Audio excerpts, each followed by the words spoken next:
Hello అందరికీ. ఈరోజైతే నేను గుడికి వెళ్దామని మార్నింగ్ లేచి మా పాపని రెడీ చేసి స్కూల్కి పంపించేశాను. ఫాస్ట్గా అయితే పూజ చేసుకుంటున్నాను గుడికి వెళ్దామని. పూజ చేసేసుకున్నాను, దండం పెట్టేసుకొని ఇంకా మా బాబుని కూడా రెడీ చేశాను. ఏంటంటే అప్పుడప్పుడు ఇలా ఇంట్లో నుంచి బయటికి వెళ్తే బాగుంటుంది. బెంగళూరు వచ్చిన కాడి నుంచి అయితే ఇంట్లోనే ఉంటున్నాం మేము. ఎక్కువ ఎవరు తెలియదు కాబట్టి బయటకు వెళ్ళట్లేదు. అందుకని ఇంటి పక్కనే ఆంజనేయస్వామి టెంపుల్ ఉంటే వెళ్దామనేసి ఇంకా బాబుని తీసుకొని పూజ చేసుకొని బయటకు వచ్చాను. ఈ కుక్కలు ఏంటంటే అందులో ఒక వైట్ కుక్క అయితే మా ఓనర్స్ పెంచుకుంటారు. వాటి ఫ్రెండ్స్ మేము ఎక్కడికి వెళ్తే అక్కడికి వస్తాయి అవి. ఇదేనండి టెంపుల్. ఇంటికి నియర్ బైలోనే ఉంటుంది ఈ టెంపుల్. ఆంజనేయ స్వామి టెంపుల్. టెంపుల్లోకైతే ఆ బాబుని దించేశాను. వాడు కూడా ప్రదక్షిణాలు చేస్తున్నాడు చూడండి.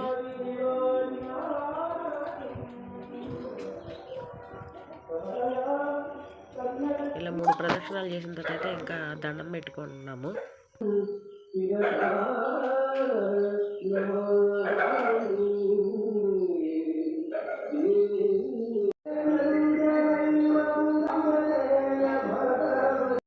దండం పెట్టుకొని ప్రశాంతంగా కొంచెంసేపు కూర్చున్నాను. గుళ్ళో కూర్చుంటే మనసుకు హ్యాపీగా సంతోషంగా ఉంటుంది. కొంచెంసేపు కూర్చుని వెళ్దాం, ఇంటికి వెళ్ళి ఏం చేస్తామనేసి కొంచెం సేపు కూర్చున్నాను.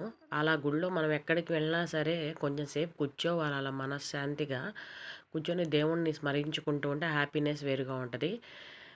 మా బొడ్డోడు ఆడుకుంటున్నాడు. వాడికి బయటికి తీసుకొస్తే చాలా హ్యాపీగా ఫీల్ అవుతాడు. అప్పుడప్పుడు వీక్లీ సాటర్డే వెళ్తాము. ఈరోజు ఆంజనేయ స్వామి టెంపుల్ ఫేమస్ అనేసి ఈరోజు బయటకు వచ్చేసి వెళ్ళాను. ఇంకా బయటకు వచ్చేసాము గుడి నుంచి. అంటే 10 వరకు ఉంచుతారు. మార్నింగ్ 7కి ఓపెన్ చేస్తారు. అందుకని ఎర్లీగా వెళ్ళిపోయాను గుడికి.